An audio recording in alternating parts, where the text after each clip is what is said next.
سنتوں کی بات کر رہے تھے تو ان سنتوں کا اجر و ثواب بہت زیادہ ہے. رسول اللہ صلی اللہ علیہ وسلم نے فرمایا کہ جس نے ایک دن اور رات میں 12 رکعتیں ادا کی اس کے لیے ان کے بدلے جنت میں گھر بنا دیا جاتا ہے.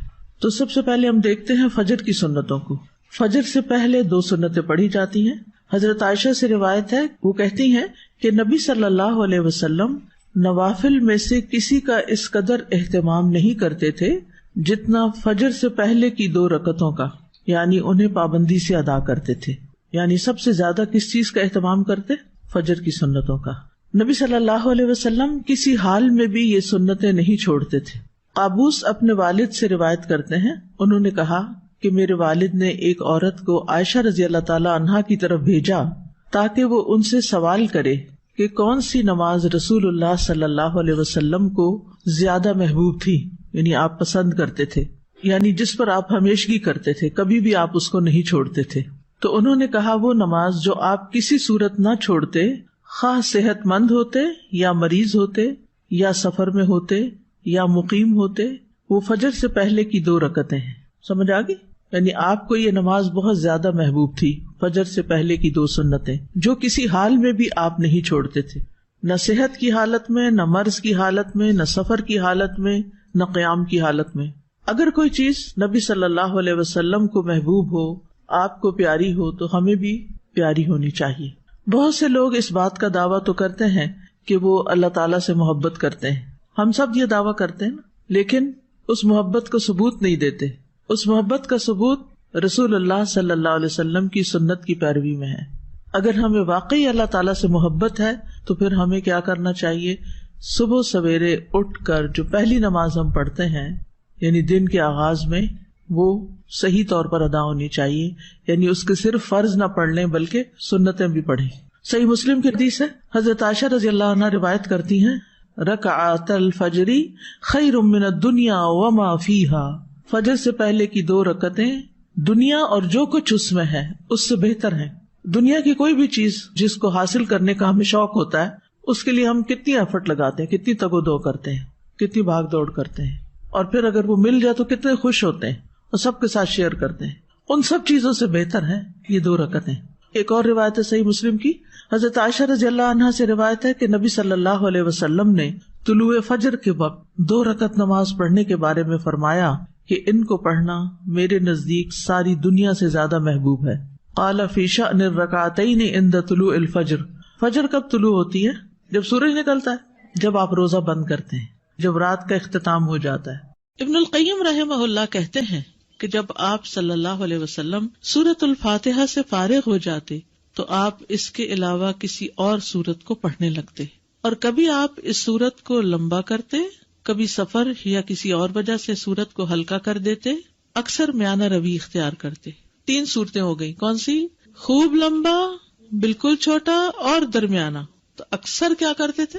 درمیان میں رہتے. سورۃ فاتحہ کے بعد کی قرات کا حکم ابو سعید خدری رضی اللہ عنہ سے مروی ہے کہ ہمیں ہمارے نبی صلی اللہ علیہ وسلم نے نماز میں سورۃ فاتحہ اور جو سورت آسانی سے پڑھ سکیں اس کی تلاوت کا حکم دیا ہے. یعنی عام حکم کیا ہے؟ اٹس این اوپن چوائس، جو آپ کا دل چاہے پڑھے، پابندی نہیں ہے اس میں. جس سورۃ فاتحہ کی تو کیا ہے؟ پابندی ہے کہ وہی پڑھنی ہے آپ نے، اس کا آلٹرنیٹ کوئی نہیں دیا گیا. لیکن باقی قرآن کی قرات میں آپ کے پاس آلٹرنیٹ ہے، جو چاہے پڑھے. سری اور جہری قرات کا حکم. سری کا مطلب ہے خاموش اور چپکے چپکے، اور جہری کا مطلب بلند آواز سے. ابن عباس رضی اللہ عنہما سے روایت ہے، انہوں نے فرمایا کہ نبی صلی اللہ علیہ وسلم کو جس نماز میں بلند آواز سے پڑھنے کا حکم ہوا، آپ نے اس میں بلند آواز سے قرات کی، اور جس میں آہستہ پڑھنے کا حکم ہوا وہاں آپ نے آہستہ پڑھا. یعنی یہ 2 نمازیں آہستہ اور باقی جہری، یہ آپ کو ایسا ہی کرنے کا حکم ملا ہے. وما کان ربک نسیا، تمہارا رب بھولنے والا نہیں ہے. ایسا نہیں کہ رب سے بھول ہو گئی ہے کوئی. لقد کان لکم فی رسول اللہ اسوۃ حسنہ، تمہارے لیے اللہ کے رسول میں بہترین نمونہ ہے، ان کی پیروی کرنا ہی زیادہ بہتر ہے. پھر ہے قدر بلند آواز سے قرات کرنا. ابن عباس رضی اللہ عنہما سے مروی ہے، کہتے ہیں کہ نبی صلی اللہ علیہ وسلم کی قرات اس قدر بلند ہوتی کہ حجرے میں موجود لوگ اس کو سن لیتے، جبکہ آپ گھر کے صحن میں ہوتے تھے. یعنی اپنے گھر میں پڑھ رہے ہوتے تھے اور باہر لوگ سن پاتے تھے. اسی طرح اور صحابہ بھی جب اپنے گھر میں پڑھ رہے ہوتے تھے تو راستے سے گزرنے والوں کو آواز آ رہی ہوتی تھی, اور آپ صلی اللہ علیہ وسلم اندھیرے میں بھی لوگوں کے گھروں کے پاس سے جب گزرتے تو ان کی آوازوں کی وجہ سے ان کے گھروں کو پہچان لیتے تھے. مسجد نبی میں بھی لائٹ نہیں تھی تو کہاں مدینہ کی گلیوں میں گپ اندھیرے میں بھی آپ کو پتہ چل جاتا تھا کہ یہ کس کا گھر ہے, یہ کس کا ہے, کہ ان کی راتیں آباد ہوتی تھیں اور وہ اونچی آواز میں قرات کر رہے ہوتے تھے. اور جب لائٹ ہی نہیں تھی تو مصحف دیکھ کے کہاں سے پڑھنا ہوتا تھا اس وقت رات کے وقت تہجد میں. ان کے حافظے اچھے تھے, قرآن جتنا نازل ہوتا اس کو یاد کر لیا کرتے تھے. سینکڑوں کی تعداد میں حافظ لوگ موجود تھے, اور ایسے بھی تھے جن کو کچھ نہیں پڑھنا آتا تھا. یہ تو ہر دور میں رہا ہے. ام ہانی سے روایت ہے, وہ فرماتی ہے کہ میں اپنے گھر کی چھت پر نبی صلی اللہ علیہ وسلم کی قرات سن لیا کرتی تھی, یعنی اتنی بلند آواز سے آپ پڑھتے. عورت کا بھی جہری نمازوں کو بلند آواز سے پڑھنا. ابن باز رحمہ اللہ کہتے ہیں عورت کے لیے مستحب ہے, یعنی پسندیدہ ہے کہ وہ جہری نماز میں اپنی آواز اونچی کرے, جیسا کہ فجر کی نماز اور رات کی پہلی اور دوسری نماز جیسے مغرب اور عشاء ہے. عورت کے لیے بھی مردوں کی طرح یہ نمازیں جہری پڑھنا مستحب ہیں. ہاں, اگر غیر آدمی اس کے آس پاس ہوں تو ان کے سامنے آہستہ آواز میں سری نماز پڑھنا افضل ہے, اور اگر وہ جہری نمازوں میں بھی آہستہ پڑھ لے تو اس میں کوئی حرج نہیں, یعنی عورت کے لیے چوائس ہے, چاہے تو اونچا پڑھ لے اور چاہے تو دل میں پڑھ لے. سری نمازوں کی قرات. جابر بن عبداللہ سے روایت ہے کہ انہوں نے فرمایا ہم لوگ امام کے پیچھے ظہر اور عصر کی نمازوں میں پہلی 2 رکعتوں میں سورۃ فاتحہ اور کوئی اور سورت پڑھتے, اور بعد کی 2 رکعتوں میں صرف سورۃ فاتحہ پڑھتے. سمجھ آگئی؟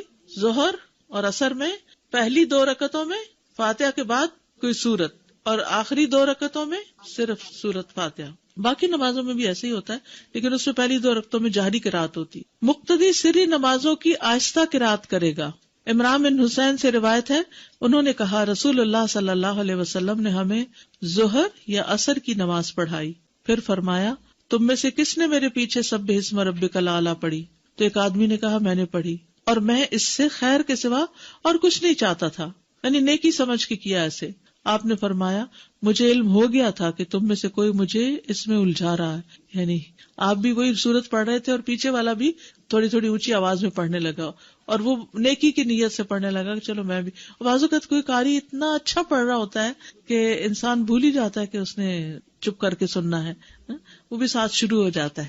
تو ان کی بھی یہی کیفیت ہوئی, تو اس سے امام الجھتا ہے اور امام بھولتا ہے, اس لیے خاموشی رکھنی چاہیے. عبداللہ بن عمر سے مروی ہے کہ ایک مرتبہ نبی صلی اللہ علیہ وسلم نے اعتکاف کے دوران لوگوں کو خطبہ دیتے ہوئے فرمایا تم میں سے جو شخص بھی نماز پڑھنے کے لیے کھڑا ہوتا ہے در حقیقت وہ اپنے رب سے سرگوشی کرتا ہے, اس لیے تمہیں معلوم ہونا چاہیے کہ تم اپنے رب سے کیا سرگوشی کر رہے ہو, اور تم نماز میں ایک دوسرے سے اونچی قرات نہ کیا کرو. نماز میں ایک دوسرے سے اونچی قرات نہ کیا کرو. عبداللہ بن مسعود رضی اللہ عنہ سے مروی ہے, انہوں نے کہا کہ صحابہ نبی صلی اللہ علیہ وسلم کے پیچھے قرات کیا کرتے تھے تو آپ نے فرمایا تم نے مجھ پر قرآن کو مشتبہ کر دیا.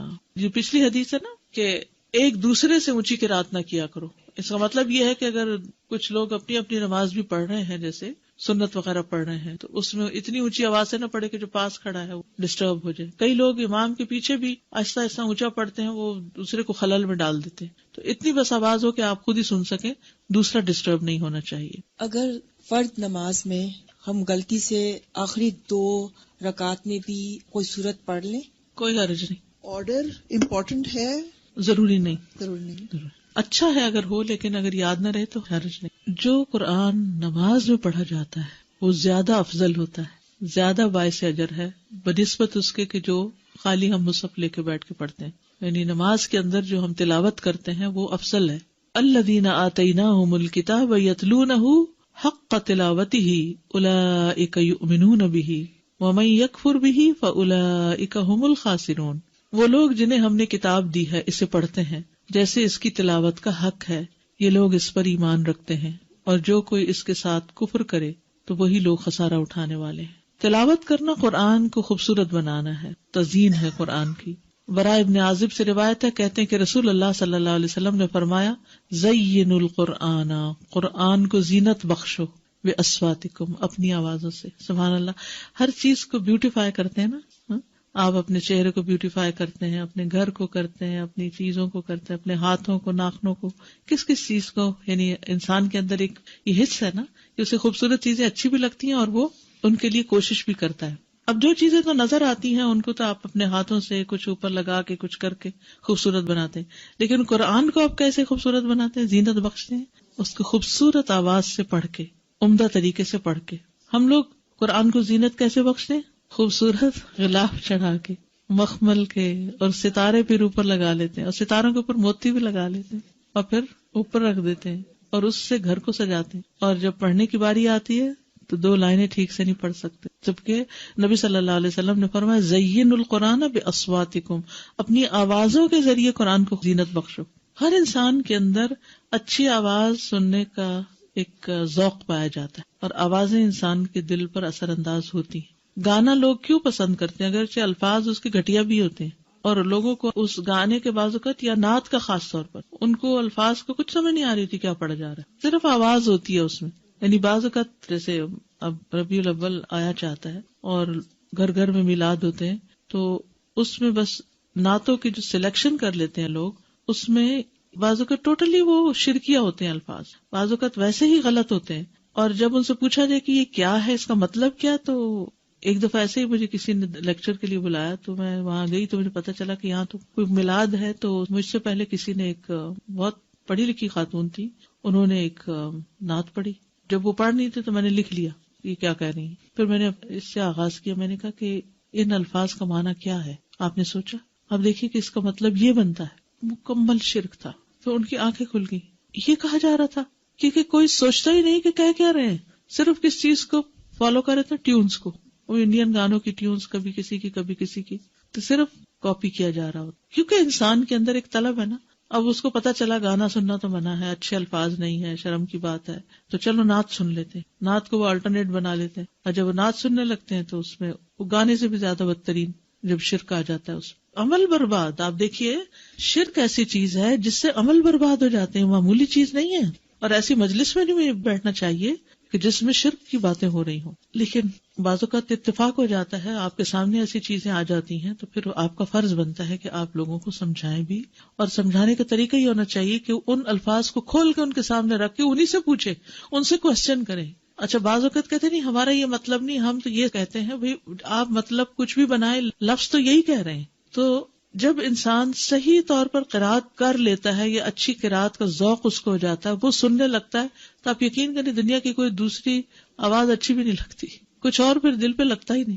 استاذہ آپ نے جیسے نعت کا ذکر کیا، اب جو ہمارے بچوں کے لیے فتنہ ہے وہ نشید کا ہے. میوزک اس میں ہر طرح کی بیٹ ہے، لیکن نشید کے نام پہ اس کو حلال کر لیا گیا. پھر استاذہ جب قرآن پڑھا جاتا ہے تو وہ اتنا میریکولس ہے کہ اس کی ردم سے کہتے ہیں کہ کافی نان مسلمز کا یہ ریسرچ ہوئی ہے کہ ان کے سامنے صرف قرآن پڑھا جا رہا ہوتا ہے یا قرات وہ کہیں سن لیتے ہیں تو سیدھا دل پہ اثر ہوتا ہے. جی تو ہاں. جو کہ میوزک کی یہ بات نہیں ہے. اور جتنی اچھی قرات ہوتی، قاری عبد الباسط کی آواز سن کے تو لوگ مسلمان بھی کئی ہوئے ہیں. اور نبی صلی اللہ علیہ وسلم کا طریقہ یہی تھا کہ لوگوں کو، نان مسلمز کو قرآن کی تلاوت سناتے تھے. اور جب جن کا بھی ہو گیا تھا، سارے جنوں نے جب سنا تھا آپ صلی اللہ علیہ وسلم کو تلاوت کرتے ہوئے، تو جتنا اثر اس کا ہے اتنا تو آئی ڈونٹ تھنک سو کہ کسی بھی. تو ہماری نمازیں بھی اچھی کیوں نہیں؟ کیونکہ اس میں جو قرات ہم کرتے ہیں وہ قرات ٹھیک نہیں. تو نمازیں ٹھیک ہو جائیں گی تو پھر کیا ہوگا؟ قرآن بھی ٹھیک ہو جائے گا، سب کچھ ٹھیک ہو جائے گا، جس میں قرآن کی قرات بھی ٹھیک ہوگی. استاذہ میں 2-3 سال پہلے عمرہ کے لیے گئی ہوئی تھی، اتفاق سے 12 ربیع الاول کو ہم لوگ مدینہ میں تھے، اور ہم جن گروپ کے ساتھ میں گئے ہوئے تھے تو انہوں نے کہا کہ رات میں آئے، ہمارے یہاں بڑی محفل جمے گی. ہم لوگ تو نہیں گئے، 2 فیملیز تو نہیں گئی، لیکن ایک فیملی چلی گئی اور بولنے لگے وہ ڈائننگ روم میں دروازے بند کر کے پھر وہ اپنی وہی کرنے لگے. اتنا مطلب اس جگہ پہ بھی جا کے لوگ، اصل میں لوگ جو ہیں وہ عقیدت میں کرتے ہیں لیکن لا علمی کی وجہ سے کسی اور طرف چل پڑے. تو ہمیں پھر اچھے طریقے سے خیر خواہی کے ساتھ سمجھانا چاہیے. جی آگے چلتے. شقیق بن سلمہ رحمہ اللہ نے کہا عبداللہ کے پاس سے کوئی سونے سے مزین مصحف لے کے گزرا، یعنی سونے کا پانی لگا ہوتا. تو انہوں نے کہا مصحف کو سب سے بہتر چیز جس سے مزین کیا جا سکتا ہے وہ حق کے ساتھ اس کی تلاوت کرنا ہے. سونے کا پانی چڑھانا نہیں بلکہ اچھی قرات کرنا. ہر حرف پر 10 نیکیاں ملتی ہیں. نماز میں 3 آیات کی تلاوت کا اجر. 3 آیات. رسول اللہ صلی اللہ علیہ وسلم نے فرمایا کیا تم میں سے کوئی شخص یہ پسند کرتا ہے کہ جب وہ اپنے گھر واپس آئے تو اس میں 3 بڑی فربہ حاملہ اونٹنیاں موجود پائے؟ ہم نے عرض کی جی ہاں. آپ نے فرمایا بس 3 آیات جنہیں تم میں سے کوئی شخص اپنی نماز میں پڑھتا ہے وہ اس کے لیے 3 موٹی تازی حاملہ اونٹنیوں سے بہتر ہیں، یعنی قل هو اللہ احد اللہ الصمد لم یلد ولم یولد ولم یکن لہ کفوا احد پڑھنا جو ہے اتنا مال اکٹھا کرنے سے بہتر ہے. اب یہ صرف میں آپ کو بتا رہی ہوں جو چیز احادیث سے پتہ چلتی ہے کہ نماز میں بھی قرات کا فائدہ کتنا ہے. میں نے پہلے عرض کیا نا کہ نماز کے اندر جو قرآن پڑھا جاتا ہے اس کا اجر و ثواب بڑھ جاتا ہے، اور 3 آیتوں کا اجر بھی 3 اونٹنیوں سے، مادی چیزوں سے اس کو برابر کر کے دکھایا گیا، کمپیریزن کیا گیا. نماز میں 10 آیات کی تلاوت کا بے حد اجر و ثواب. نبی صلی اللہ علیہ وسلم نے فرمایا جس آدمی نے رات کی نماز میں 10 آیات تلاوت کی اس کے لیے اجر کا خزانہ لکھ لیا جاتا ہے، اجر کا خزانہ، اور یہ خزانہ دنیا و ما فیہا سے بہتر ہے. اللہ اکبر. اور پھر جب قیامت کا دن ہوگا تو تمہارا رب عز و جل فرمائے گا پڑھتا جا اور ہر آیت کے بدلے میں 1 درجہ چڑھتا جا، یہاں تک کہ جو سب سے آخری آیت اس کو یاد ہوگی اس تک پہنچ جائے گا. تب تیرا رب عز و جل بندے سے فرمائے گا مٹھی بھرو. وہ بندہ اپنے ہاتھ کے اشارے سے کہے گا اے رب تو خوب جانتا ہے کہ کیا بھروں. تو وہ فرمائے گا کہ ایک ہاتھ میں ہمیشگی اور دوسرے میں نعمتیں بھر لو. اور یہ اجر و ثواب ہے کس چیز کا؟ نماز میں قرآن کی تلاوت کا. 10 آیات کی تلاوت غفلت سے نکالنے کا سبب ہے، اور یہ سب نماز سے متعلق اجر ہے. وہ جو آپ پڑھتے ہیں نا ہر حرف پہ 10 نیکیاں، وہ نماز یا نماز کے علاوہ سب جگہ ہے. لیکن یہ اب نماز کے اندر پڑھنے لگے تو اجر کتنا بڑھ گیا. رسول اللہ صلی اللہ علیہ وسلم نے فرمایا جس شخص نے 10 آیتوں سے قیام کیا وہ غافلوں میں نہیں لکھا جاتا، یعنی وہ غافل نہیں. 100 آیات کی تلاوت فرما برداری کی علامت ہے. ومن قام ب100 آیۃ کتب من القانتین، اور جو 100 آیتوں سے قیام کرے وہ فرما برداروں میں لکھا جاتا ہے. قوموا للہ قانتین میں اس کا شمار ہو جاتا ہے. رسول اللہ صلی اللہ علیہ وسلم نے فرمایا جس نے رات کی نماز میں 100 آیات کی تلاوت کی اسے غافلین میں نہیں لکھا جاتا، اسے فرما برداروں میں لکھ لیا جاتا ہے. 1000 آیات کی تلاوت کا بے انتہا اجر. رسول اللہ صلی اللہ علیہ وسلم نے فرمایا جو 1000 آیات سے قیام کرے وہ بے انتہا ثواب جمع کرنے والوں میں لکھا جاتا ہے. تو اس کے لیے حرص ہونی چاہیے کہ کچھ صورتیں زبانی آتی ہوں جنہیں ہم نماز میں پڑھ سکیں. 30واں پارہ تو کرنا ہی کرنا چاہیے، اور اس کے لیے میں نے آپ کو ایک ہوم ورک دیا تھا کہ آپ ایک اسکیجول بنا لیں 30ویں پارے کو پڑھنے کا، کہ فجر میں کون سی صورتیں پڑھنی اور ظہر میں اور عصر میں ترتیب بنا لیں. تو اس سے یہ ہوگا کہ انشاءاللہ بہت کچھ نماز میں پڑھ سکتے ہیں. جی مغرب، عشاء، تہجد یہ سب اس میں آتا ہے. ایون فجر بھی آپ دیکھیں دن نکلنے سے پہلے پڑھی جاتی ہے. فجر کی نماز میں قرات حضرت عائشہ سے روایت ہے، انہوں نے فرمایا کہ نبی صلی اللہ علیہ وسلم صبح کی نماز فجر سے پہلے ہلکی پھلکی سی 2 رکعتیں پڑھتے تھے. حتیٰ کہ میں سوچتی کہ شاید آپ نے ام الکتاب نہیں پڑھی، نہیں سورۃ فاتحہ بھی نہیں پڑھی. یعنی فجر سے پہلے کی 2 سنتیں ہلکی ہلکی، اور اس میں ایک میں قل یا ایھا الکافرون اور دوسری میں قل ھو اللہ. حضرت عائشہ کہتی کہ رسول اللہ صلی اللہ علیہ وسلم فجر سے پہلے 2 رکعت سنت پڑھتے اور کہا کرتے تھے کہ یہ دونوں صورتیں جو فجر کی 2 رکعتوں میں پڑھی جاتی ہیں کیا ہی بہتر ہیں، قل ھو اللہ احد اور قل یا ایھا الکافرون. کیا ہی بہتر ہے، کتنی اچھی ہیں. اور کہنے والا کہتا اچھا بس قل یا ایھا الکافرون، نہیں، اگر نبی صلی اللہ علیہ وسلم نے ان کی تعریف کر دی تو یہی پڑھنا زیادہ افضل ہے کچھ اور پڑھنے سے. نماز فجر میں 60 سے 100 آیات کی قرات. ابو برزہ الاسلمی سے روایت ہے، وہ کہتے ہیں کہ رسول اللہ صلی اللہ علیہ وسلم عشاء کو تہائی رات تک مؤخر کر دیتے اور اس سے پہلے سونے اور بعد میں گفتگو کرنے کو ناپسند فرماتے، اور فجر کی نماز میں 100 سے لے کر 60 آیتیں تلاوت فرماتے، اور ایسے وقت میں سلام پھیرتے جب ہم ایک دوسرے کے چہرے کو پہچان سکتے تھے، یعنی روشنی ہو جاتی تھی، یہ مطلب ہے. ابو برزہ رضی اللہ عنہ سے روایت ہے کہ رسول اللہ صلی اللہ علیہ وسلم صبح کی نماز میں 60 سے 100 آیات کی قرات فرماتے تھے. صبح کی نماز میں 60 سے 100 آیات کی تلاوت کرتے. سورت واقعہ اور اس جیسی صورتیں پڑھنا. جابر بن سمرہ فرماتے ہیں کہ رسول اللہ صلی اللہ علیہ وسلم بھی تمہاری نمازوں کی طرح نمازیں پڑھایا کرتے تھے جس طرح آج کل تم پڑھاتے ہو، لیکن وہ نماز میں تخفیف فرماتے یعنی ہلکا پڑھاتے تھے، اور ان کی نماز تمہاری نماز سے ہلکی ہوتی تھی. وہ نماز فجر میں سورت واقعہ اور اس جیسی صورتیں پڑھتے تھے. سورت قاف کی قرات، فجر کی نماز میں سورت قاف یا اس کی جیسی دوسری صورتیں پڑھا کرتے. صافات کی قرات یعنی سورت صافات بھی آپ نے پڑھی. سورت التکویر اذا الشمس کورت اس کو بھی پڑھتے ہوئے سنا فجر کی نماز میں عمرو بن حریث نے. سورت المؤمنون کی آیات یعنی پوری سورت نہیں بلکہ اس کی آیات. عبداللہ بن صاحب سے روایت ہے، انہوں نے کہا نبی صلی اللہ علیہ وسلم نے ہمیں مکہ میں صبح کی نماز پڑھائی تو سورت مؤمنون کی قرات شروع کی، حتیٰ کہ موسیٰ اور ہارون علیہ السلام کا ذکر آیا یا عیسیٰ علیہ السلام کا ذکر آیا تو اس وقت نبی صلی اللہ علیہ وسلم کو کھانسی آنے لگی تو آپ رکوع میں چلے گئے. اس سے کیا پتہ چلتا ہے کہ اگر انسان کو بھولنے لگ جائے، بعض اوقات ایسا ہوتا ہے نا کہ امام بڑی اچھی قرات کرتا جا رہا ہوتا ہے اور ایک دم بیچ میں اٹکنا شروع ہو جاتا ہے، تو پھر بجائے اس کے کہ وہ غلط پڑھے، اللہ اکبر کر دے، یا کھانسی آ گئی یا کوئی بھی وجہ ہو گئی، تو پھر بیچ میں بھی آدھی سورت کے بھی رکوع کیا جا سکتا ہے۔ بعض اوقات یہ بھی ہو سکتا ہے کہ آدھی ایک رکعت میں اور آدھی دوسری رکعت میں۔ سورۃ الروم کی قرات صبح کی نماز میں آپ نے کی، سورۃ زلزال کی قرات، اب آپ دیکھیے کہاں لمبی لمبی صورتیں بھی اور کہاں اذا زلزلت الارض زلزالها۔ سورۃ الفلق اور الناس کی قرات، کبھی ایسا ہوتا ہے نا دیر سے آنکھ کھلی آپ کی تو لمبی تو نہیں پڑھ سکتے، تو پھر کیا ہے 2 چھوٹی صورتیں پڑھ لیں، یہ بھی آپ کی سنت ہے۔ مختلف آیات کی قرات، یعنی پوری سورت نہیں کچھ آیتیں، یہ بھی سوال آتا ہے نا کچھ لوگوں کی طرف سے کہ اگر سورۃ البقرہ کی آخری آیات مثلاً ہم پڑھ رہے ہیں یا آیت الکرسی پڑھ رہے ہیں تو کیا یہ کافی ہے؟ جی ہاں کافی ہے، اور اس کی دلیل کیا ہے؟ قطبہ بن مالک سے روایت ہے کہ انہوں نے فجر کی نماز میں نبی صلی اللہ علیہ وسلم کو وَالنَّخْلَ بَاسِقَاتٍ لَهَا طَلْعٌ نَضِيدٌ کی قرات کرتے ہوئے سنا، یعنی یہاں سے پڑھا۔ کل آپ نے دیکھا ہوگا جمعے کی نماز میں سورۃ العلیٰ اور سورۃ الغاشیہ کی آخری آیتیں پڑھی گئی، پوری سورت نہیں پڑھی گئی کیونکہ جمعے کا ٹائم ہمارے یہاں مختصر ہوتا ہے۔ یہاں ابن عباس کہتے کہ رسول اللہ صلی اللہ علیہ وسلم فجر کی 2 رکعتوں میں سے پہلی میں قرآن میں سے آیت قولوا آمنا باللہ وما انزل الینا والا حصہ پڑھتے جو سورۃ البقرہ کی آیت ہے، اور دوسری میں آل عمران کی آیت آمنا باللہ واشہد بأننا مسلمون والا حصہ پڑھتے، یعنی ایک میں ایک سورت، دوسری میں دوسری کا حصہ۔ ابن عباس سے روایت ہے کہ انہوں نے کہا رسول اللہ صلی اللہ علیہ وسلم فجر کی 2 رکعتوں میں قرآن میں سے قولوا آمنا باللہ اور تعالوا الی کلمۃ سواء بیننا وبینکم پڑھا کرتے تھے۔ مختلف صحابہ کی نماز فجر کی قرات، اس میں عمر رضی اللہ عنہ نے پہلی رکعت میں سورۃ البقرہ کی 120 آیات پڑھی، کہاں تک پہنچتے ہیں؟ پہلا سپارہ ختم ہو جاتا ہے۔ پھر عبداللہ بن مسعود پہلی رکعت میں سورۃ انفال کی 40 آیات اور دوسری رکعت میں مفصلات میں سے سورت پڑھی، یعنی ایک میں آیات پڑھی اور ایک میں پوری سورت پڑھی، ایسے بھی کیا جا سکتا ہے۔ ضروری نہیں کہ اگر آپ نے ایک میں آیات پڑھی تو دوسری میں بھی آیات پڑھیں، یا ایک میں سورت پڑھی تو دوسری میں بھی سورت، دونوں طرح۔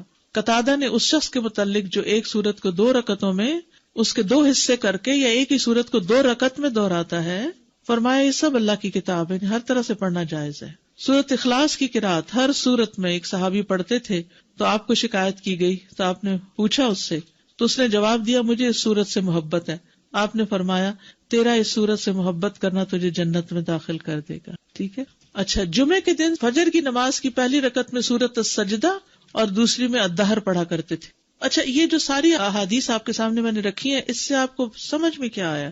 پہلے تو حفظ ہونی چاہیے، بالکل ٹھیک ہے، ہم لمبی بھی پڑھ سکتے ہیں، ایز پر سچویشن چھوٹی بھی پڑھی جا سکتی ہے، آیات بھی کسی سورت کے منتخب کر کے پڑھ سکتے ہیں اور پوری سورت بھی پڑھ سکتے ہیں۔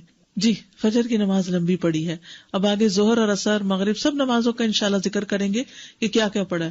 مجھے ذاتی طور پر اس کا بڑا ہی شوق ہوتا تھا کہ پتہ چلے کہ آپ کیا پڑھتے تھے، کس نماز میں کتنا پڑھتے تھے، تو انشاءاللہ یہ چیزیں آپ کے سامنے آئیں گی تاکہ اس میں سے جو چاہیں آپ پھر اختیار کر لیں، ٹھیک ہے۔ اگر فرض نماز میں نے شروع کی اور میں ایک سورت شروع کیا لیکن اس کو بھول گئی ہوں تو میں کوئی اور شروع کر سکتی ہوں اس کی جگہ؟ اور آپ یہ جو 60 to 100 آیات کہہ رہی ہیں، یہ ایک رکعت میں کہ دونوں ملا کے؟ دونوں طرح۔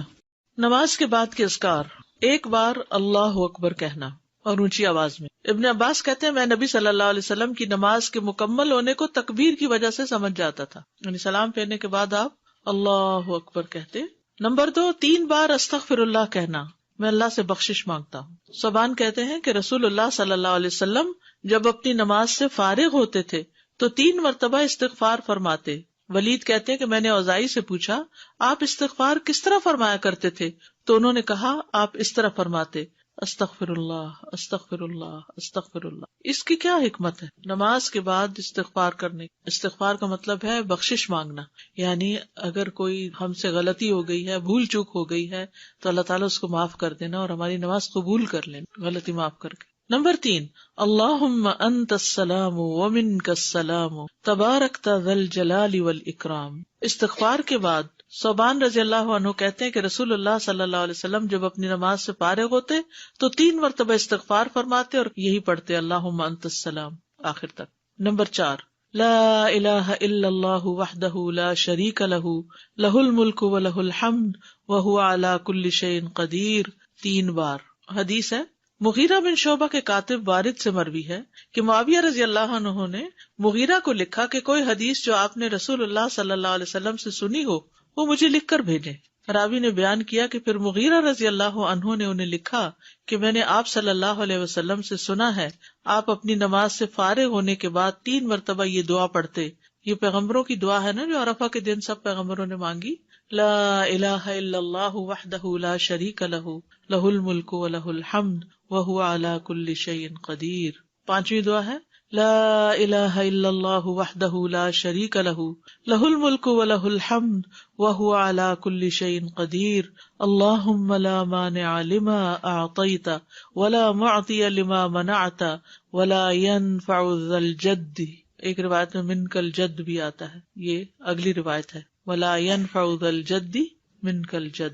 6ٹھی دعا ہے لا الہ الا اللہ وحدہ لا شریک لہ لہ الملک ولہ الحمد یحیی ویمیت وہو حی لا یموت بیدہ الخیر وہو علی کل شیء قدیر. یہ دعا اور کس موقع پہ پڑھی جاتی؟ بازار جاتے ہوئے. کئی لاکھ نیکیوں کا ثواب ہے جو بازار میں یہ دعا پڑھ لے.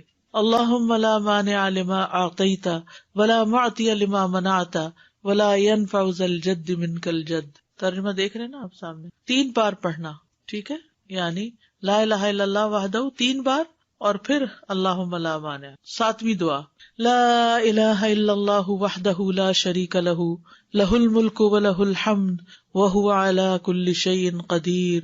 لا حول ولا قوة الا باللہ لا الہ الا اللہ ولا نعبد الا ایاہ لہ النعمت ولہ الفضل ولہ الثناء الحسن لا الہ الا اللہ مخلصین لہ الدین ولو کرہ الکافرون. اس میں سے کچھ دعائیں ایاک نستعین میں بھی ہیں اور نمازوں کے بعد کے اذکار کا کارڈ بھی موجود ہے الگ سے، اس میں یہ دعائیں ہیں. پھر تحلیل کے کلمات، اس کے بعد تسبیحات 33 بار سبحان اللہ، 33 بار الحمدللہ، 33 بار اللہ اکبر، اور 100 پورا کرنے کے لیے لا الہ الا اللہ وحدہ لا شریک لہ لہ الملک ولہ الحمد وہو علی کل شیء قدیر. اب تک سب سے زیادہ دعا کون سی آئی ہے؟ لا الہ الا. سوچئے آپ کتنی دفعہ پڑھتے ہیں نماز کے بعد؟ 10 دفعہ تو صبح اور شام کے بعد پڑھتے ہیں. ابو ہریرہ رضی اللہ عنہ سے روایت ہے کہ جس نے ہر نماز کے بعد 33 مرتبہ سبحان اللہ، 33 مرتبہ الحمدللہ اور 33 مرتبہ اللہ اکبر کہا تو یہ 99 کلمات ہو گئے. اور 100 کا عدد پورا کرنے کے لیے لا الہ الا اللہ وحدہ لا شریک لہ لہ الملک ولہ الحمد وہو علی کل شیء قدیر کہہ لیا تو اس کے سارے گناہ معاف کر دیے جائیں گے، اگرچہ وہ سمندر کی جھاگ برابر ہوں. 1.5 منٹ لگتا ہے، 1.25 منٹ لگتے ہیں جس میں آپ یہ سارا عمل کر سکتے ہیں. اور اللہ سبحانہ وتعالیٰ کو وہ عمل زیادہ پسند ہے جو روزانہ کیا جائے، ادومھا، دوام سے کیا جائے، اللہ کہ کوئی مجبوری ہو. اس میں آپ دیکھیے نماز پڑھ لی آپ نے 10 منٹ میں، فرض پڑھ لیے تو یہ 2 منٹ میں کیا مشکل ہے، 2 سے بھی کم منٹ لگتے ہیں. بعض روایات میں اللہ اکبر 34 بار پڑھنے کا بھی آتا ہے. یہ تسبیحات 10 دفعہ بھی پڑھی جا سکتی. عبداللہ ابن عمر سے مروی ہے کہ نبی صلی اللہ علیہ وسلم نے فرمایا 2 خصلتیں یا 2 عادتیں ایسی ہیں کہ اگر کوئی مسلمان بندہ ان کی پابندی کر لے تو جنت میں داخل ہوگا. پابندی اور وہ بہت آسان ہے مگر ان پر عمل کرنے والے بہت کم ہیں. ایک یہ ہے کہ ہر نماز کے بعد 10 مرتبہ سبحان اللہ، 10 مرتبہ الحمدللہ اور 10 مرتبہ اللہ اکبر کہے تو زبان کی ادائیگی کے اعتبار سے 150 بار ہے، یعنی ساری نمازوں میں، مجموعی طور پر 5 نمازوں کے بعد، اور ترازو میں 1500 ہوں گے. اور جب سونے کے لیے اپنے بستر پر آئے تو 34 بار اللہ اکبر، 33 بار الحمدللہ اور 33 بار سبحان اللہ کہے. زبان کی ادائیگی کے اعتبار سے تو یہ 100 ہے مگر میزان میں یہ تسبیحات 1000 ہوں گی. رات کو جو سوتے ہوئے پڑھے جاتے تسبیحات فاطمہ، سب تھکاوٹ اتارنے کے لیے. یقیناً میں نے رسول اللہ صلی اللہ علیہ وسلم کو دیکھا، آپ انہیں اپنے ہاتھ سے شمار کرتے تھے.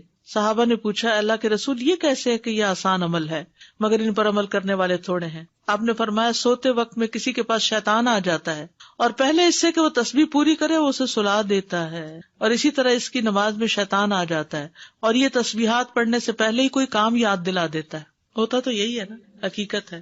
آپ کو شاید میں نے پہلے بھی بتایا ہو کہ ہاتھ پر تسبیح پڑھنا جو ہے کچھ مشکل نہیں، اور دائیں ہاتھ پہ صرف کیسے پڑھیں گے آپ؟ سبحان اللہ سبحان اللہ سبحان اللہ، اور اوپر سے اب نیچے آ جائیے سبحان اللہ سبحان اللہ سبحان اللہ سبحان اللہ سبحان اللہ سبحان اللہ، نیچے سے اوپر اور پھر سبحان اللہ سبحان اللہ اوپر سے. تو یہ ہم 2 ہاتھوں پہ الگ الگ پڑھتے ہیں نا، اور بایاں ہاتھ بھی لگاتے ہیں. تو اس سے افضل کیا ہے، ایک ہی ہاتھ پر 33 بار پڑھنا. اور جب یہ پورا ایک ہاتھ اوپر نیچے دونوں طرف ہو جائے تو 3 بس مزید پڑھ لینا. آپ کر کے دیکھیے، بہت آسان ہے. شروع میں جب مجھے پتا چلا کہ ایک ہاتھ پہ پڑھنا ہے تو میں تو بڑی پریشان ہوئی کہ میں تو ہر وقت کنفیوز ہی رہوں گی کہ کتنا پڑھا کتنا نہیں.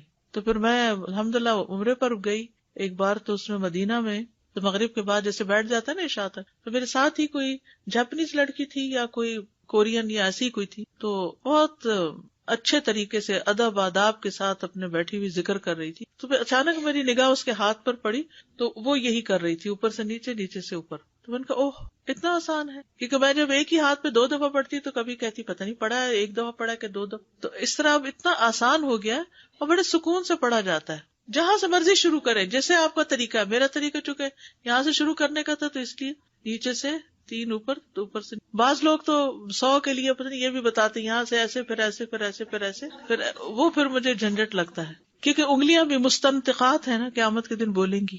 25 بار تسبیحات پڑھنا، یعنی یہ بھی جائز ہے. ٹھیک ہے. آیت الکرسی جنت میں جانے کا راستہ. رسول اللہ صلی اللہ علیہ وسلم نے فرمایا جو شخص ہر فرض نماز کے بعد آیت الکرسی پڑھے اس کو موت کے علاوہ کوئی چیز جنت میں جانے سے نہیں روک سکتی.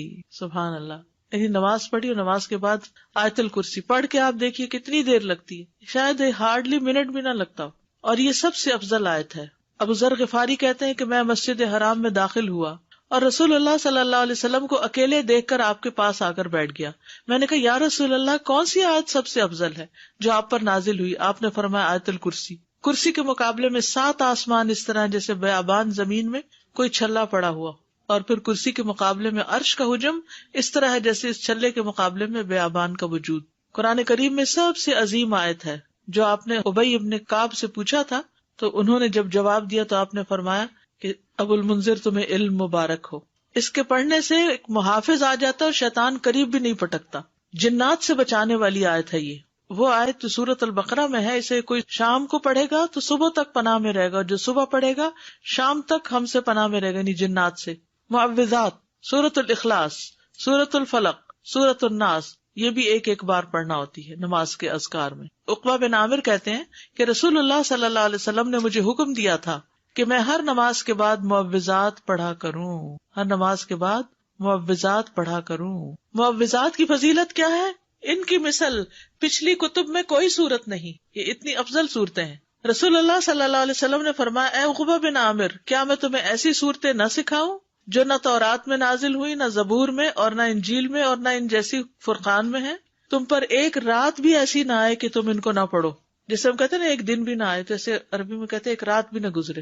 رسول اللہ صلی اللہ علیہ وسلم نے فرمایا تم نہیں دیکھتے کہ آج کی رات ایسی آیات اتری ہیں کہ ان کی طرح کبھی دیکھی نہیں گئی، اور وہ ہیں قل اعوذ برب الفلق اور قل اعوذ برب الناس. انتہائی بلیغ صورتیں ہیں. سب سے افضل تعوذ ہے یہ. پہلے نبی صلی اللہ علیہ وسلم اور کلمات پڑھتے تھے، جب یہ صورتیں نازل ہوئی تو اور ذکر چھوڑ کر انہی کو پڑھنے لگے. نظر بد سے کفایت کرنے والے کلمات ہیں، یعنی اگر کسی کو ڈر ہو کہ اس کو نظر لگے گی یا لگ چکی ہو تو اس کے علاج کے لیے بھی. ابو سعید سے روایتیں کہتے ہیں کہ رسول اللہ صلی اللہ علیہ وسلم جنوں اور انسانوں کی نظر بد سے پناہ مانگتے تھے، حتیٰ کہ معوذتین نازل ہوئی. پھر جب معوذتین نازل ہوئی تو آپ نے ان کو لازم پکڑ لیا اور ان کے سوا دوسروں کو ترک کر دیا. نمبر 11 رب اعنی علی ذکرک و شکرک و حسن عبادتک. معاذ بن جبل کہتے ہیں کہ رسول اللہ صلی اللہ علیہ وسلم نے میرا ہاتھ پکڑا اور فرمایا میں تم سے محبت رکھتا ہوں اے معاذ. میں نے عرض کیا میں بھی آپ سے محبت کرتا ہوں یا رسول اللہ. تو رسول اللہ صلی اللہ علیہ وسلم نے فرمایا تم پابندی سے ہر نماز میں یہ دعا مانگا کرو رب اعنی علی ذکرک و شکرک و حسن عبادتک. اور آپ نے یہ ان کو وصیت کی تھی کہ کبھی نہ چھوڑنا اس کو. نمبر 12 رب قنی عذابک یوم تبعث عبادک. اے رب مجھے اس دن کے عذاب سے بچانا جس دن تو اپنے بندوں کو اٹھائے گا. پھر ہے نمبر 13 اللہم انی اعوذ بک من الکفر والفقر وعذاب القبر. کفر، فقر اور عذاب قبر سے تیری پناہ میں آتا ہوں اے اللہ. پھر اللہم اغفر لی ما قدمت وما اخرت وما اسررت وما اعلنت وما اسرفت وما انت اعلم به منی انت المقدم وانت المؤخر لا الہ الا انت. یہ اگلے پچھلے ظاہری باطنی سب گناہوں کی معافی کا اعلان ہے اس میں. پھر 15 نمبر پہ سبحانک اللہم و بحمدک استغفرک و اتوب الیک. اچھے عمل پہ مہر لگانے والے کلمات ہیں یہ. یعنی جو شخص کسی مجلس میں بیٹھے پھر اس سے کچھ غلط باتیں ہو جائیں تو جب یہ کلمات آخر میں پڑھے گا تو وہ معاف ہو جائیں گے، کفارہ ہو جائے گی اس مجلس کا. نمبر 16 رب اغفر لی وتب علی انک انت التواب الغفور. ایک انصاری صحابی کہتے کہ میں نے رسول اللہ صلی اللہ علیہ وسلم کو نماز کے بعد یہ دعا 100 دفعہ پڑھتے ہوئے سنا، رب اغفر لی وتب علی انک انت التواب الغفور. پھر اللہم انی اعوذ بک من الجبن واعوذ بک ان ارد الی ارذل الامور واعوذ بک من فتنۃ الدنیا واعوذ بک من عذاب القبر. پھر ہے اللہم اغفر لی وارحمنی واہدنی وارزقنی. استاذہ ان ساری دعاؤں کو آرڈر میں پڑھنا ضروری ہے یا کسی بھی آرڈر؟ یہ تو لکھنے کی ترتیب ہے، لیکن شروع کے جو ہے نا اللہ اکبر استغفر اللہ استغفر اللہ استغفر اللہ اللہم انت السلام منک السلام، یہ آرڈر میں تینوں پڑھنا ہے. ٹھیک ہے. اس کے بعد آپ آیت الکرسی پڑھیں یا تسبیحات پڑھیں یا پھر جو بھی دعا چاہیں پڑھیں. ان میں سے یہ ہے کہ ایک پوسٹر بھی بنایا گیا تھا اور ایک انشاءاللہ یہاں بھی میں چاہ رہی تھی کہ چھپوا کے دے دیں. اس میں یہ ساری تو نہیں آ سکیں گی لیکن موٹی موٹی دعائیں جو ہیں وہ آ جائیں گی. تو میں نے تو جو اپنا قرآن مجید ہے وہ ایک پرنٹ آؤٹ سا نکال کے دعاؤں کا قرآن مجید کے جو جسے دیکھ کے پڑھتے ہیں نماز میں اس کے اندر نشانی کے طور پہ اس کو رکھا ہوا پلاسٹک میں ڈال کے. تو جب میں نماز شروع کرتی ہوں تو اس کو نکال کے سائڈ پہ رکھ لیتی ہوں. جب نماز ختم کرتی ہوں تو پھر جو یاد ہیں اور جو نہیں پوری طرح یاد، ان کو جو یاد ہے بس ہنٹ دیکھتی جاتی ہوں اور پڑھتی جاتی ہوں. جو نہیں یاد ان کو دیکھ کے پڑھ لیتی ہوں. تو اس سے کیا فائدہ ہوتا ہے کہ اس طرح پڑھی جاتی ہیں، ورنہ تو وہ بھی بھول جاتا کون کون سی تھی. یا تو بچپن میں یہ سب سیکھ لیتے نا پھر مشکل نہیں. جیسے نماز ہم نے اول سے آخر سیکھی ہوئی ہے نا تو وہ ایک گاڑی دوڑ پڑتی ہے، لیکن یہ دعائیں تو ہم نے بڑے ہو کر ہی سیکھی ہے نا، اور کچھ نئی نئی پھر پتہ چل جاتی ہے تو وہ ایڈ ہو جاتی ہیں. تو اس طرح بھی آپ آسانی سے رکھ سکتے ہیں تاکہ یاد رہے. یا آپ کہیں سائڈ پر پیسٹ کر دیں اور آپ پڑھتے رہیں، جب دعا بھول جائے تو ذرا سا ایک نظر ریمائنڈر کے لیے دیکھ لیں، کسی وال پہ لگا دیں، کپڑ پہ قریب ہی جہاں آپ نماز پڑھتے ہو. دور کہیں چلے گی تو پھر رہ جائے گی. بک سٹور سے بڑا سا پوسٹر بھی ملتا ہے، اگر کسی کے گھر میں ایسی وال ہے جس پہ فل سائز پوسٹر آ جائے تو وہ بھی لگایا جا سکتا ہے. لیکن چھوٹے انشاءاللہ ہم چھپوا رہے ہیں تو وہ بھی آپ کو دے دیں گے. اردو انگلش ترجمے والے کارڈز کچھ موجود ہیں، اگر آپ وہ لے لینا، کیونکہ ہر وقت کتاب نہیں ساتھ اٹھائی جا سکتی. آپ کے بیگ میں ہو رکھا ہوا، کہیں بھی آپ سفر پر بھی ہیں کہیں بھی ہو، نماز کے بعد بیگ سے نکال کے پڑھ لیتے ہیں. الہدا کی ایپ پر بھی ہیں، اس پہ ڈاؤن لوڈ کر لیں.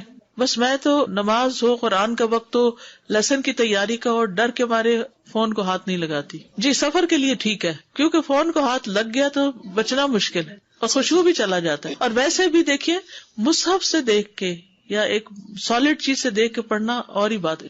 استاذہ یہ ابھی ذکر میں جو ہم نے معوذتین پڑھی تو کیا ہر دفعہ، کیونکہ ہم 3 دفعہ پڑھتے ہیں، ایک دفعہ کافی نہیں تو اس میں ہر سورت سے پہلے بسم اللہ پڑھنی مطلب ضروری ہے کہ نہیں؟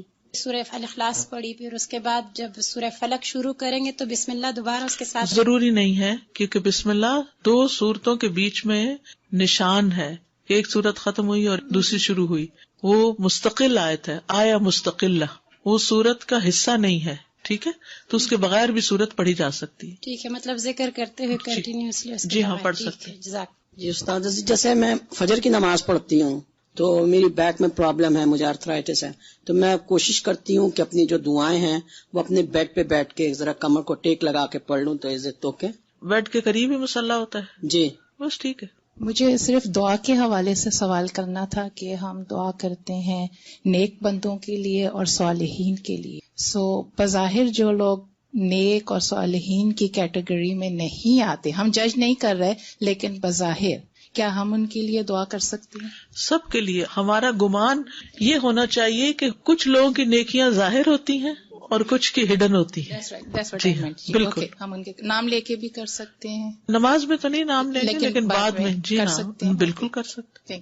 اساتذہ اگر ہم جیسے فجر نماز کے بعد ہم بیٹھے اذکار کر رہے ہیں تو ان بٹوین جیسے ہم اٹھتے ہیں جیسے بچوں کو اٹھانے کے لیے پریئر کے لیے ایسے، تو اس کا پھر کیا ہوتا ہے؟ یعنی وہ سلسلہ مطلب معذوری ہے، مجبوری ہے، کیونکہ میں کرتے کرتے جا رہی ہوں، اتنا گلٹی فیل ہوتا ہے کہ اگر ان کی نماز چلی گئی ہمارے ذکر اذکار ایگزیکٹلی وہ دونوں طرف بڑا نقصان ہے. جی تو پھر واپس آ کے بیٹھ جائیں. ایسی کر رہی ہوتی ہوں تو کر سکتے ہیں. جزاک اللہ. جب عشاء کی نماز پڑھتے ہیں رات کو تو وہ آخری نماز ہو تو اس کے بعد جو تسبیحات کرتے ہیں تو بیڈ پہ دوبارہ جب جاتے ہیں تو وہ ہو جائے گا بیچ میں 1.5 منٹ کی بات. ٹھیک ہے، نماز فجر اور نماز مغرب کے کچھ دیگر اذکار، یعنی باقی نمازوں کے سب کے ایک ہے، فجر اور مغرب میں کچھ اور بھی ہے. فجر کی سنتوں کے بعد کی دعا پڑھیے آپ سب. یہ صحیح مسلم کی روایت ہے اور عبداللہ بن عباس کہتے ہیں کہ وہ ایک رات رسول اللہ صلی اللہ علیہ وسلم کے ہاں سوئے تو رات کو آپ جاگے، مسواک کی اور وضو فرمایا. اس وقت آپ یہ آیت مبارکہ پڑھ رہے تھے، ان فی خلق السماوات والارض واختلاف اللیل والنہار لآیات لأولی الالباب. یہ آیات تلاوت فرمائی حتیٰ کہ سورت ختم کی. پھر آپ کھڑے ہوئے اور 2 رکعتیں پڑھی. یہ کون سی 2 رکعتیں تھی؟ تہجد کی. اور ان میں بہت طویل قیام اور رکوع اور سجدے کیے. پھر واپس پلٹے اور سو گئے یہاں تک کہ آپ کے سانس کی آواز سنائی دینے لگی. پھر آپ نے اس طرح 3 دفعہ کیا، 6 رکعتیں پڑھی. ہر دفعہ آپ مسواک کرتے، وضو فرماتے اور ان آیات کی تلاوت فرماتے. سبحان اللہ، یعنی کتنی مشقت اٹھاتے تھے آپ. پھر آپ نے 3 وتر پڑھے. پھر مؤذن نے اذان دی تو آپ نماز کے لیے باہر تشریف لے گئے اور آپ یہ دعا پڑھ رہے تھے، اللہم اجعل فی قلبی نورا وفی لسانی نورا وجعل فی سمعی نورا وجعل فی بصری نورا وجعل من خلفی نورا ومن امامی نورا وجعل من فوقی نورا ومن تحتی نورا اللہم آتنی نورا. اب تہجد پڑھنے کا ایک اور طریقہ معلوم ہو گیا، کیونکہ سوال تھا نا کہ 8 رکعتیں اکٹھی پڑھی جا رہی ہیں اور پھر ایک اور پڑھی جا رہی ہے ایک ہی سلام سے ساری. تو اسی طرح یہ طریقہ بھی ہے کہ آپ نے 2 پڑھی، پھر آرام کر لیا، پھر 2 پڑھی، پھر آرام کیا، پھر پڑھی. نیکسٹ ہے فجر کی فرض رکعات کے بعد کے اذکار. فجر کی فرض رکعات کے بعد کے اذکار، سبحان اللہ 100 بار، لا الہ الا اللہ 100 بار. ٹھیک ہے، 100 دفعہ والے 2 اذکار. ابو ہریرہ کہتے ہیں کہ رسول اللہ صلی اللہ علیہ وسلم نے فرمایا، جو صبح کی نماز کے بعد 100 دفعہ سبحان اللہ اور 100 دفعہ لا الہ الا اللہ پڑھے اس کے گناہ معاف ہو جائیں گے، اگرچہ وہ سمندر کی جھاگ کے برابر ہوں. یہ کب پڑھنے؟ فجر کے بعد. نمبر 2 پڑھیے اس کو، سلام کے بعد تشہد کی حالت میں کسی سے بات کیے بغیر ذکر کرنا. کسی سے بات کیے بغیر ذکر کرنا. ابو ذر سے مروی ہے کہ رسول اللہ صلی اللہ علیہ وسلم نے فرمایا، جو شخص فجر کی نماز کے بعد نماز میں تشہد میں بیٹھنے کی طرح اپنی ٹانگ کو دوہرا کیے ہوئے ہو اور کسی سے بات کیے بغیر 10 مرتبہ لا الہ الا اللہ وحدہ لا شریک لہ لہ الملک ولہ الحمد یحیی ویمیت وہو علی کل شیء قدیر پڑھے گا، اس کے لیے 10 نیکیاں لکھ دی جائیں گی، اس کے 10 گناہ معاف کر دیے جائیں گے، اس کے 10 درجات بلند کر دیے جائیں گے، اور وہ اس دن ہر برائی سے محفوظ رہے گا اور اسے شیطان کی پہنچ سے دور کر دیا جائے گا، اور اس دن اللہ کے ساتھ شرک کے علاوہ کوئی گناہ اس لائق نہیں کہ اس کو پکڑ میں مبتلا کر دے. لا علمی جو ہے، نا علم ہونا جو ہے کتنا نقصان دہ. کتنی دیر لگے گی اس طرح 10 دفعہ پڑھنے میں؟ لیکن شرط یہ ہے کہ نہ وضو ٹوٹا ہو، نہ آپ اٹھے ہو، نہ بات کی ہو، جدھر بیٹھے ہیں ادھر ہی ٹانگ موڑے ہوئے، یعنی کسی گناہ پہ پکڑ نہیں ہوگی. شرک کیا تو پکڑ ہوگی، یہ مطلب ہے. مغرب کی نماز کے بعد کا ذکر، لا الہ الا اللہ وحدہ لا شریک لہ لہ الملک ولہ الحمد یحیی ویمیت وہو علی کل شیء قدیر. سلام کے بعد تشہد کی حالت میں ذکر کرنا. عبد الرحمن بن غنم رضی اللہ عنہ نبی صلی اللہ علیہ وسلم سے روایت کرتے ہیں کہ آپ نے فرمایا، جس نے نماز مغرب اور صبح کی نماز کے بعد التحیات کی حالت میں اٹھنے سے پہلے، یا مغرب کی نماز ٹھیک ہے، ٹانگ کو دوہرا کیے ہوئے 10 بار کہا لا الہ الا اللہ وحدہ لا شریک لہ لہ الملک ولہ الحمد یحیی ویمیت وہو علی کل شیء قدیر، تو ہر بار اللہ اس کے لیے 10 نیکیاں لکھتا ہے اور 10 گناہ اس سے دور کر دیتا ہے اور اس کے درجے بلند کر دیتا ہے 10، اور یہ اس کے لیے ہر بری چیز سے حفاظت اور شیطان مردود سے پناہ دینے والے ہوتے ہیں، اور کوئی گناہ سوائے شرک کے اس کو نہیں پہنچتا. یہ اس روز عمل میں سب لوگوں سے افضل ہوتا ہے سوائے اس شخص کے جس نے اس کے برابر ان کلمات کو پڑھا ہو یا اس سے بھی زیادہ. اور پھر انہی کلمات کو مغرب کے وقت اگر پڑھتا ہے انسان مغرب کے بعد تو اس کا فائدہ کیا ہے؟ سنن ترمذی کی روایت میں آتا ہے، جو شخص لا الہ الا اللہ وحدہ لا شریک لہ لہ الملک ولہ الحمد یحیی ویمیت وہو علی کل شیء قدیر مغرب کے بعد 10 بار پڑھے گا، اللہ اس کی حفاظت کے لیے اسلحہ بردار فرشتے بھیجے گا جو اس کی صبح تک شیطان سے حفاظت کریں گے. صبح تک شیطان سے حفاظت. تو آپ سوچئے کہ کتنا بڑا اجر و ثواب اور کتنی بڑی پروٹیکشن ہے، کیونکہ بعض اوقات سارا وقت موڑنا مشکل ہوتا ہے. افضل پوزیشن نماز کے بعد اذکار کرنے کی کیا ہے؟ 2 زانوں ہو کے بیٹھنا. لیکن اگر آپ اتنی دیر بیٹھ ہی نہیں سکتے، کچھ لوگوں کی تو ٹانگ مڑتی بھی نہیں ہے گھٹنوں کی تکلیف کی وجہ سے، تو پھر ایسی صورت میں 4 زانوں ہو کے بھی بیٹھ سکتے ہیں. اگر نیچے بالکل ہی نہیں بیٹھا جا رہا تو پھر کرسی پہ بیٹھ جائیں. اللہ کو تو پتا ہے کہ آپ کیوں ایسے کر رہے ہیں، صرف ریسٹ کے لیے نہیں بلکہ مجبوری کے تحت. اس میں کنسنٹریشن زیادہ ہوتی ہے. نماز میں اتحیات ہمیں ایسے کیوں پڑھنے کے لیے کہا گیا؟ اور کچھ پوزیشن تو بیٹھنا ہی بھی منع ہے. کون سی پوزیشن بیٹھنا منع ہے؟ ہاں، ایسے گھٹنے اوپر کر کے، کیونکہ یہ بہت ریلیکسنگ سی پوزیشن ہے نا. اس میں انسان عام طور پر جب بالکل کیئر فری بیٹھنا ہوتا ہے تو اس طرح بیٹھا ہوا ہوتا ہے نا، ریسٹ ریلیکس کرنے کے لیے. لیکن 4 زانوں بھی یہ ہے کہ آرام ہو جاتا ہے بہت.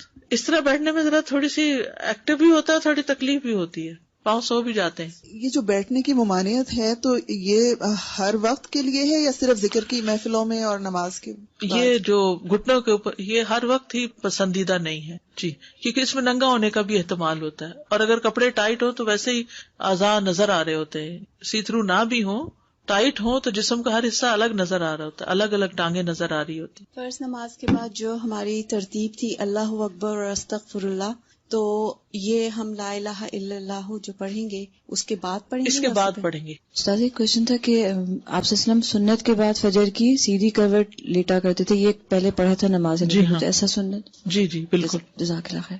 میرا سوال، فرض نماز میں جو تیسری اور چوتھی رکعت میں ہم سورہ فاتحہ پڑھتے ہیں، اس کے بعد قرات آپ نے بتایا کہ سنتوں میں بھی ایسے ہی کرتے ہیں؟ جی سنتوں میں بھی ایسے ہی کرتے، قرات پڑھتے ہیں. قرات پڑھتے ہیں، لیکن اگر کبھی بھول جائیں، ہوتا ہے نا کبھی انسان بھول جائے تو نماز ہو جاتی ہے. استاد ہمیں سکھایا ہی نہیں. کبھی سنتوں کے بعد نہیں پڑھی آپ نے قرات؟ اوکے، اب کر لیا، اب کریں گے انشاءاللہ. استاذہ یہ میرا کافی عرصے سے کوشچن تھا کہ ابھی بھی ہم نے تشہد کی حالت میں نا یہ پڑھا فتنہ تو مسیح الدجال سے بچنے کی دعا ہے. تو انسان کو ہوتا ہے کہ اتنی دیر تک میں نے کہاں زندہ رہنا ہے.